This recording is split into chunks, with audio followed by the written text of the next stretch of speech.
एक बार एक माँ अपने बच्चे को लेकर कुछ सामान खरीदने के लिए दुकान पर पहुंची। किराने की दुकान पर पहुंची और बालक वहीं खड़ा है। वह अपना सामान लेने लगी, लेकिन बालक टकटकी लगाए एक डब्बे की ओर देख रहा है। दुकानदार ने समझा बड़ा प्यारा सा बालक है, हो सकता है इस डब्बे में चॉकलेट है तो इसे चॉकलेट चाहिए। तो कहा बेटा तुमको चाहिए तो तुम ले लो, डब्बे से निकाल लो। लेकिन बच्चा चुपचाप शांत खड़ा रहा, कुछ नहीं कहा, देखता ही रहा। उसकी माता ने सामान लिया। दुकानदार ने फिर कहा बेटा कुछ ले लो, तुम्हें चाहिए तो चॉकलेट चाहिए तो ले लो ना। लेकिन बेटे ने आगे अपना हाथ नहीं बढ़ाया। तो दुकानदार ने अपने आप उस डब्बे से टाफी निकालकर कुछ टाफी निकालकर और बालक को दे दी।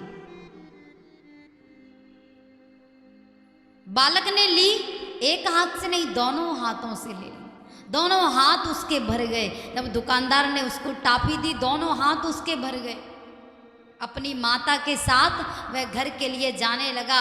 माता जब थोड़े आगे पहुंची तो माता ने पूछा बेटा जब उस दुकानदार ने कहा कि तुम अपने आप चॉकलेट ले लो तो तुमने क्यों नहीं ली, और उसने दे दी तो तुमने ले ली।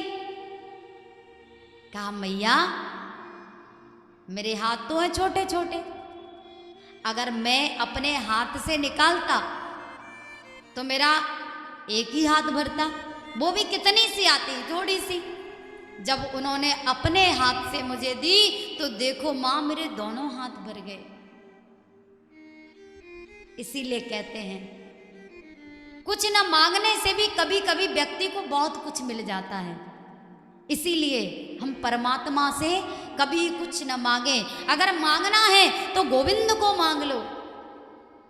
मंदिर में जाओ ये ना कहो भगवान हमको गाड़ी बंगला शौहरत दौलत दे दो, ये सब कुछ नहीं।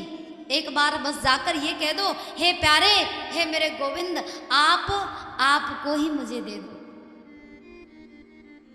और जब हम किसी धनवान के पास जाएंगे उसी को उससे मांग लेंगे तो वह तो फिर सारी सुविधा हमारे लिए करेगा, वह हमको कहने का मौका नहीं देगा। और परमात्मा तो सर्वसमर्थ है, सब कुछ कर सकता है। इसलिए हम उससे जाकर के मंदिर में कभी कुछ ना मांगे, बस यही कहें हे प्रभु तेरी जो मर्जी है वो मुझे दे दे। हम इस लायक नहीं है कि तुझसे कुछ मांग सकें, लेकिन प्यारे अगर थोड़ा बहुत अपना दास तू मानता भी है तो सिर्फ मुझे तुझे ही दे दे, तू बस मेरा हो जा। बस यही भाव हम अपने हृदय में रखें, यही भाव हम अपने हृदय में लाएं कि हम हमेशा जहां भी जाएं बस गोविंद को हृदय में बिठाएं, गोविंद को अपना माने। एक बार प्यार से कह दो राधे राधे।